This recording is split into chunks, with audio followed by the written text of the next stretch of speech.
Hello दोस्तों, good morning. आपको अपने YouTube channel Manju Agarwal Sanskrit classes में आप सभी विद्यार्थियों का स्वागत करती हूँ, अभिनंदन करती हूँ। नमो नमः दोस्तों, आज के हमारी क्लास का टॉपिक जो महाकवि भारवी का किरातार्जुनीय महाकाव्य है, उसकी क्या है, सूक्तियों को आज हम पढ़ाने वाले हैं। दोस्तों, इससे पहले हमने किरातार्जुनीय महाकाव्य के सामान्य परिचय के बारे में, महाकवि भारवी के सामान्य परिचय के बारे में पढ़ाकर यूट्यूब पे डाल दिया है। यदि आपने वो क्लास नहीं देखी है तो आप यूट्यूब पर जाकर MAS क्लास स्विच सर्च करके उस क्लास पर देख सकते हैं। हमारे यूट्यूब चैनल पर जाकर उस क्लास को देख सकते हैं। दोस्तों, जो किरातार्जुनीय महाकाव्य वो महाकवि भारवी की एकमात्र क्या है, रचना है। तो सबसे पहले हम अपने टॉपिक की तरफ चलते हैं और क्या देखेंगे, हम आज सूक्तियों को पढ़ेंगे। तो सबसे हमारी पहली सूक्ति है, हितम मनोहारी च दुर्लभम वचः। जो हितकारी, वचन कैसे हो, हितकारी। इसमें जो वनेचर था जिसको युधिष्ठिर ने दुर्योधन के राजपाट के समाचार जानने के लिए हस्तिनापुर में नियुक्त किया था, और वो वनेचर दुर्योधन के हालचाल को जानकर कहां पर, द्वैत वन में युधिष्ठिर के पास लौट आया है। अब वो दुर्योधन के समाचार को बताने से पहले अपनी भूमिका को बांध रहा है और बता रहा है, दुर्योधन को बता रहा है, सॉरी युधिष्ठिर को बता रहे, राजा युधिष्ठिर को जो दुर्योधन के हालचाल उसको बता रहे हैं। वो कह रहा है, जो दूत वनेचर है वो क्या कह रहा है कि जो वचन हितकारी और मनोहर, हितकारी अर्थात हित करने वाला, और मनोहर जो मन को अच्छे लगे, ऐसे वचन कैसे होते हैं, दुर्लभ होते हैं। अर्थात मैं आपके सामने आपके हितकारी वचन बोलूं और आपके मन को भी अच्छा लगे, ऐसे वचन क्या है, दुर्लभ होते हैं। अर्थात मैं दुर्योधन के बारे में जो भी कहूंगा वो क्या कहूंगा, एकदम सही हो सकता है कि वो आपके मन को अच्छे न लगे। इस प्रकार वो अपनी बात को कहने से पहले जो वनेचर है वो क्या कर रहा है, अपनी भूमिका बना रहा है, और किस प्रकार कह रहा है कि हितम मनोहर च दुर्लभम वचन, अर्थात हितकारी और मनोहर, मन को अच्छे लगने वाले वचन कैसे होते हैं, दुर्लभ होते हैं, अर्थात बहुत कम होते हैं। नेक्स्ट क्वेश्चन है हमारा, यू अधिपे साधु ने शास्त्री सह किम सखा। अधिपे ने राजा, यू ने जो, अधिपे ने राजा को, साधु ने अच्छी प्रकार से, न शास्त्री उपदेश नहीं देता हो, अर्थात सह किम सखा, वह किस प्रकार का मित्र, अर्थात वह मित्र कहलाने वाला नहीं है। अर्थात जो भी मित्र होता है वो अपने मित्र को कैसे सलाह देता है, अच्छी सलाह देता है, चाहे वो फिर कड़वी ही क्यों ना हो। तो वो कह रहा है कि जो अधिपम साधु ने शास्त्री, जो राजा साधु अच्छी प्रकार से, जो राजा को अच्छी प्रकार से उपदेश न देता हो, साधु ने शास्त्री अच्छी प्रकार से उपदेश न देता हो, सह किम सखा, वह किस प्रकार का मित्र, अर्थात वह मित्र नहीं है। हमारी नेक्स्ट सूक्ति है, यो हेतान्य ने श्रम श्रृणुतु स किम प्रभु। यह जो प्रभु, जो प्रभु, हितानन हित की, ने नहीं, सम श्रृणुते अच्छी प्रकार से नहीं सुनता है, अर्थात जो राजा हित की बातों को सम श्रृणुते अच्छी प्रकार से नहीं सुनता है, नैन नहीं सुनता है, सैक्य में प्रभु, वह किस प्रकार का प्रभु, अर्थात वह किस प्रकार का राजा है, अर्थात वह अधम, अर्थात उच्च कोटि का राजा नहीं होता। अर्थात राजा की एक क्या होती है, क्वालिटी होती है कि वो हित की बात है, चाहे वो कड़वी हो, कैसी भी हो, वो कैसे सुनता है, अच्छी प्रकार से सुनता है। दोस्तों, हमारी जो ये सूक्तियां हैं संस्कृत की सभी प्रतियोगी परीक्षाओं के लिए महत्वपूर्ण होने वाली है, इसलिए वीडियो को लास्ट तक देखिएगा। यदि आप चैनल पर पहली बार विजिट कर रहे हो तो चैनल को भी सब्सक्राइब कर लीजिएगा, और वीडियो कैसी लगी उसे कमेंट करके बताइएगा। चलते हैं हम अपनी अगली सूक्ति की तरफ। हमारी अगली सूक्ति है, निसर्ग दुर्बोधम भूपति नाम चरितम। निसर्ग दुर्बोध, भूपति नाम चरितम, भूपति नाम है ना राजाओं का, चरितम है ना चरित्र, राजाओं का चरित्र निसर्ग ना स्वभाव से ही क्या होता है, दुर्बोध, अर्थात जो जिसे कोई नहीं जान सकता, ऐसा होता है। राजाओं का चरित्र कैसा होता है, स्वभाव से ही दुर्बोध होता है, अर्थात उसे कोई नहीं जान सकता। इस प्रकार जो बनीचर अपनी बात कह रहा है, तो वो राजा को अपने कन्वेंस में कर रहा है कि अर्थात कहीं राजा दुर्योधन की अच्छी बातें देख सुनकर क्रोधित ना हो जाए और मुझसे दंड ना दे। इसलिए वो क्या कह रहा है कि राजाओं का चरित्र कैसा होता है, स्वभाव से ही दुर्बोध होता है, अर्थात जिसे जाना नहीं जा सकता।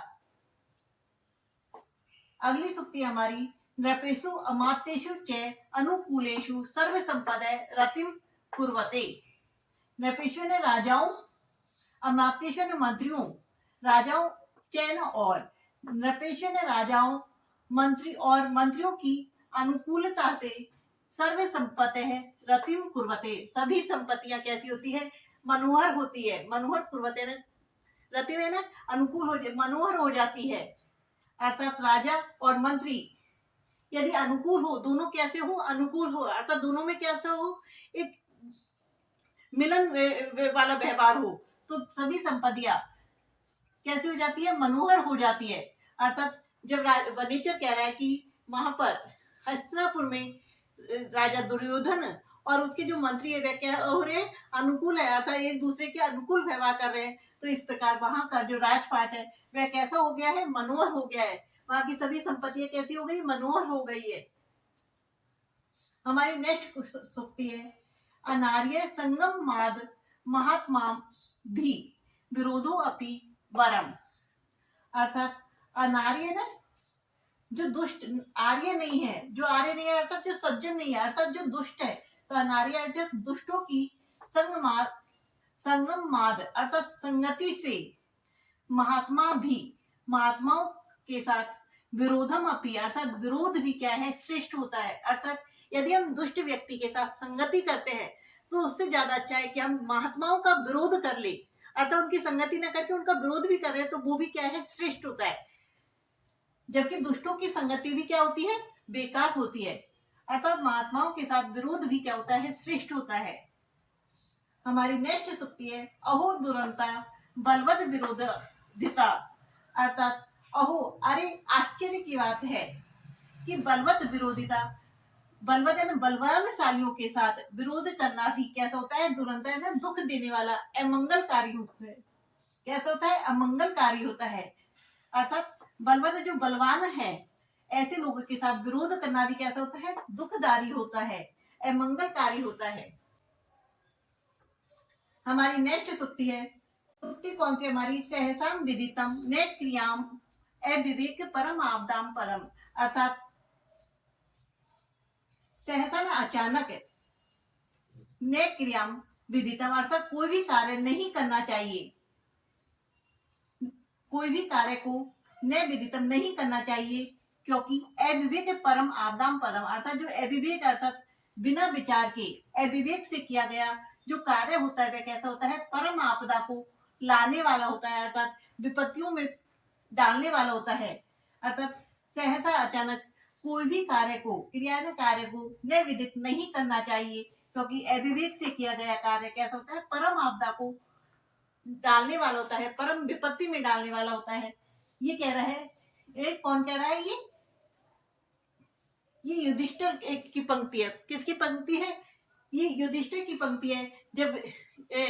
जब बनीचर की उक्ति सुनकर द्रौपदी और क्या नाम है भीम क्रोधित हो जाते हैं, और क्रोधित होकर युधिष्ठिर को युद्ध के लिए, दुर्योधन के प्रति युद्ध के लिए क्या करते हैं, प्रेरित करते हैं। तो युधिष्ठिर कहते हैं कि सहसा अचानक ही कोई भी कार्य नहीं करना चाहिए। द्रौपदी और भीम को समझा रहे हैं और कह रहे हैं कि अचानक कोई भी कार्य नहीं करना चाहिए, क्योंकि अविवेक से किया गया अर्थात बिना विचार के, बिना सोच समझ के किया गया कार्य कैसा होता है, परम विपत्तियों में डालने वाला होता है, अर्थात वो हमारे कार्य को गलत करने वाला होता है। इस प्रकार ऐसा कार्य नहीं करना चाहिए। नेक्स्ट सूक्ति हमारी, प्रवृत्ति सारा खलु माद्रशम गिरे। अर्थात माद्रशम गिरे अर्थात मुझ जैसी। ये किसकी सूक्ति है, तो ये बनीचर की सूक्ति है। बनीचर ने बोला, ये उक्ति किसकी है, बनीचर की। माद्रशम गिरे अर्थात मुझ जैसे सेवक की जो वाणी होती है वह कैसी होती है, प्रवृत्ति सारा अर्थात सिर्फ नाम मात्र की होती है, अर्थात जो बातें होती है उसको सार मात्र, सुनाने मात्र होती है, अर्थात उसमें मेरी तरफ से कोई भी शब्द नहीं आया था, जो मैं देख के आया हूँ वही मैं आपको सुना रहा हूँ। तो प्रवृत्ति सारा कहती होती है, सार मात्र होती है मेरी मार्गदर्शन अर्थात मुझ जैसे सेवक की वाणी, अनुचर की वाणी कैसी होती है, प्रवृत्ति सार अर्थात सार मात्र को कहने वाली होती है। तो ये किसकी सुक्ति है? ये भी वनेचर की सुक्ति है। आगे और सुक्तियों को देख लेते हैं हम। नेक्स्ट सुक्ति हमारी क्या कह रही है कि समेन सिद्धि मुनियों में भूव्रत है, अर्थात समेन है ना, शांति से जो सिद्धि प्राप्त होती है वो किसे प्राप्त होती है? मुनियों को प्राप्त होती है, न भूव्रत है, राजाओं को नहीं। ये किसकी सुक्ति है? ये किसने कहा है? तो ऐसा द्रौपदी ने कहा है। जब राजा युधिष्ठिर भीम और द्रौपदी को समझा रहे कि कोई भी कार्य कैसा नहीं करना चाहिए, बिना विचारे बिना सोच समझ के नहीं करना चाहिए, तब मतलब समय आने पर उस कार्य को करना चाहिए। तो जो द्रौपदी है वो क्या कह रही है कि शांति से जो सिद्धियां प्राप्त करते हैं वो मुनि लोग प्राप्त करते हैं, राजा लोग शांति से नहीं। अब जो भी प्राप्त करते वो युद्ध से प्राप्त करते, अपने पराक्रम से प्राप्त करते। इस प्रकार राजा युधिष्ठिर को क्या कर रही है? वो भीम के प्रति, सॉरी दुर्योधन के प्रति युद्ध के लिए प्रेरित कर रही है। वो कह रही कि समय ने जो तुम शांति से बैठे हो कि 13 वर्ष का वनवास खत्म होने के बाद तुम्हें दुर्योधन राजपाट सौंप देगा, तो वो कह रहा है कि समय ने शांति से सिद्धियां मुनि लोगों को प्राप्त होती है, न भूव्रत है, राजा लोगों को नहीं। ये किसकी उक्ति है? तो ये द्रौपदी की उक्ति है, द्रौपदी का कथन। और ये सहसा गए विदितम न क्रियाम विवेकम परम आपदाम पदम, ये युधिष्ठिर का कथन था, युधिष्ठिर का। और बाकी सभी किसके कथन है? तो बाकी सभी हमारे वनेचर के कथन है। नेक्स्ट सुक्ति हमारी ये क्या कह रहा है? पराभवो अपि उत्सव एवं मानी नाम, अर्थात पराजय भी उत्सव के समान होता है। किसके लिए? मानी नाम अर्थात स्वाभिमानियों के लिए। ये कौन कह रही है? तो ये किसका कथन है? तो ये भी द्रौपदी का कथन है। किसका कथन है? द्रौपदी का कथन है।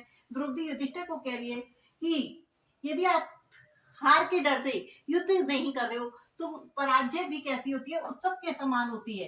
पराजय भी कैसा होता है? उत्सव के समान होता है स्वाभिमानियों के लिए। द्रौपदी युधिष्ठिर को अपने कथनों के माध्यम से, अपने शब्दों के माध्यम से भी युधिष्ठिर दुर्योधन के प्रति तैयार कर रही है, युद्ध के लिए तैयार कर रही है, और बता रही है कि पराभव है ना, पराजय भी उत्सव के समान होता है, मानी नाम अर्थात स्वाभिमानियों के लिए। नेक्स्ट सुक्ति हमारी नेक्स्ट सुक्ति है व्रजंती ते मूढ़ पराभवम भवंती माया विषु ये न मायिने, अर्थात जो सुक्ति है हमारी, जो ये सुक्ति है वो किसका कथन है? तो ये सुक्ति भी हमारी द्रौपदी का कथन है। किसका कथन है? द्रौपदी का कथन है। द्रौपदी क्या कह रही है कि ये न जो माई ने अर्थात मायावियों के साथ, माया विषु मायावियों के साथ मायावी नहीं होते, अर्थात जो धोखेबाज है, जो मायावी है ना, जो धोखेबाज है, मायावी है अर्थात धोखेबाज है, उन धोखेबाजों के साथ माया अर्थात धोखेबाज नहीं बनते। तेन वे मूढ़ मूर्ख वे मूढ़ लोग पराभव भवंती अर्थात पराजय को प्राप्त करते हैं। अर्थात ऐसे लोग कैसे होते हैं? पराजय को प्राप्त करते हैं, अर्थात धोखेबाज के साथ यदि धोखा नहीं करोगे, मायावियों के साथ यदि माया नहीं करते, तो ऐसे ऐसे मूर्ख विद्वान लोग क्या पराजय को भवंती प्राप्त करते हैं। ये कौन कह रही है? तो ये द्रौपदी कह रही है, युधिष्ठिर को कह रही है कि जो दुर्योधन है वो कैसा है? धोखेबाज है, चालबाज है। यदि आप उसके साथ उसकी तरह व्यवहार नहीं करोगे तो क्या पराभव है ना, पराजय को भवंती प्राप्त हो जाओगे। दोस्तों हमारी ये सुक्तियां आपको कैसी लगी प्लीज कमेंट करके बताएं और दोस्तों के साथ शेयर करें। Thank you for watching.